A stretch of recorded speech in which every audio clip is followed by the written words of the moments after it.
మహిళా శక్తిని గుర్తించి ఆంధ్రప్రదేశ్ రాష్ట్రంలో చట్టసభల్లో మహిళలకు 33% రిజర్వేషన్ అవకాశం కల్పిస్తామని ప్రకటించిన నారా లోకేష్ చిత్రపటానికి Darsi TDP in charge doctor Gotipati Lakshmi ఆధ్వర్యంలో మహిళలు పాలాభిషేకం నిర్వహించారు.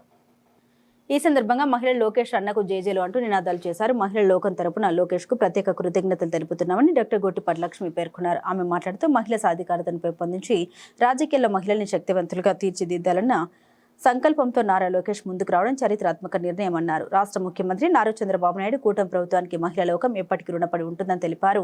నారా లోకేష్ స్ఫూర్తితో రాజకీయాలకు వచ్చిన ఒక మహిళ డాక్టర్గా తనకు ఎంతో గర్వంగా ఉందని డాక్టర్ గోటిపాటి లక్ష్మి అన్నారు.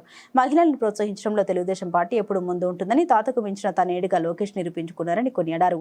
తెలుగుదేశం పార్టీ ఆవిర్భావం నుండే స్వర్గీయ నందమూరి తారక రామారావు మహిళలకు ఆస్తుల సమాన హక్కు కల్పించి మహిళా సాధికారతకు బాటలు వేశారని గుర్తు చేశారు. అదే స్ఫూర్తితో నేడు మహానాడును మహిళా శక్తి థీమ్ మహానాడుగా నిర్వహించడం మరో చారిత్రాత్మక నిర్ణయం అన్నారు. మహిళల అభివృద్ధి కోసం వారిని రాజకీయాల్లో శక్తివంతులుగా తీర్చిదిద్ది పాలనలో భాగస్వాములు చేయాలన్న లోకేష్ నిర్ణయాన్ని మహిళా లోకం హర్షిస్తుందని తెలిపారు. లోకేష్ అన్నగారి చిత్రం ప్రతి మహిళ గుండెల్లో నిలిచిపోతుందంటూ మహిళల తరపున హృదయపూర్వక కృతజ్ఞత తెలిపారు.